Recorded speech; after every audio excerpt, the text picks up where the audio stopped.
get covered under that.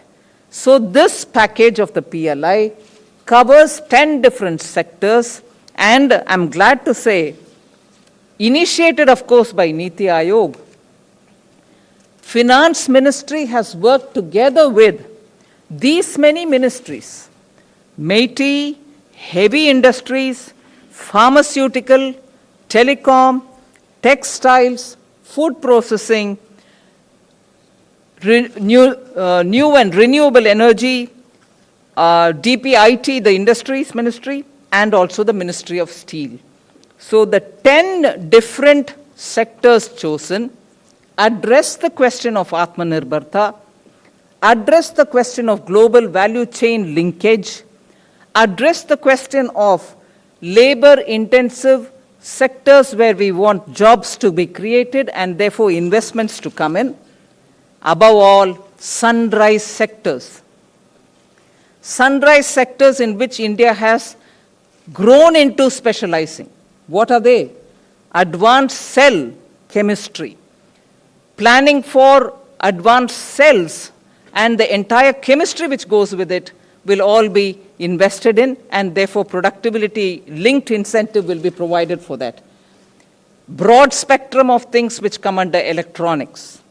High efficiency solar PV cells are all sunrise sectors which are also part of this set of 10 sectors for which the current announcement of the PLI is applicable. Prakash ji rightly said, over the next 5 years, this is going to be estimated, this is today estimated, that the new PLIs that we are bringing in for these 10 identified sectors will involve an expenditure of about 2 lakh crores.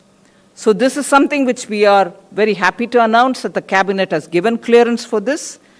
And on this, immediately, the concerned ministries and departments will be implementing it. They all have had enough discussions to know how to go about it. They will start it. The final proposal of the PLIs of the individual sectors will be appraised by an empowered group, which is the Finance Committee, Empowered Finance Committee, and then approved by the Cabinet for each one of them. So this is something which I think will immediately give an impetus for greater investment and also strengthening these sectors.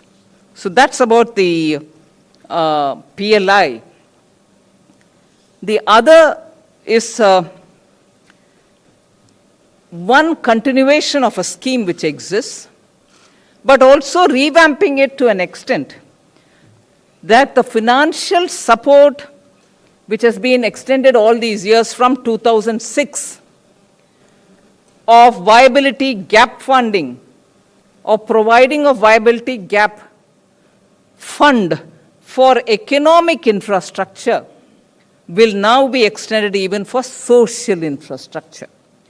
From 2006 that this scheme which exists of the viability gap funding, where 20% of the total project cost was given as the viability gap fund by the central government, 20% of the total project cost which was given had continued from 2006. We shall continue that.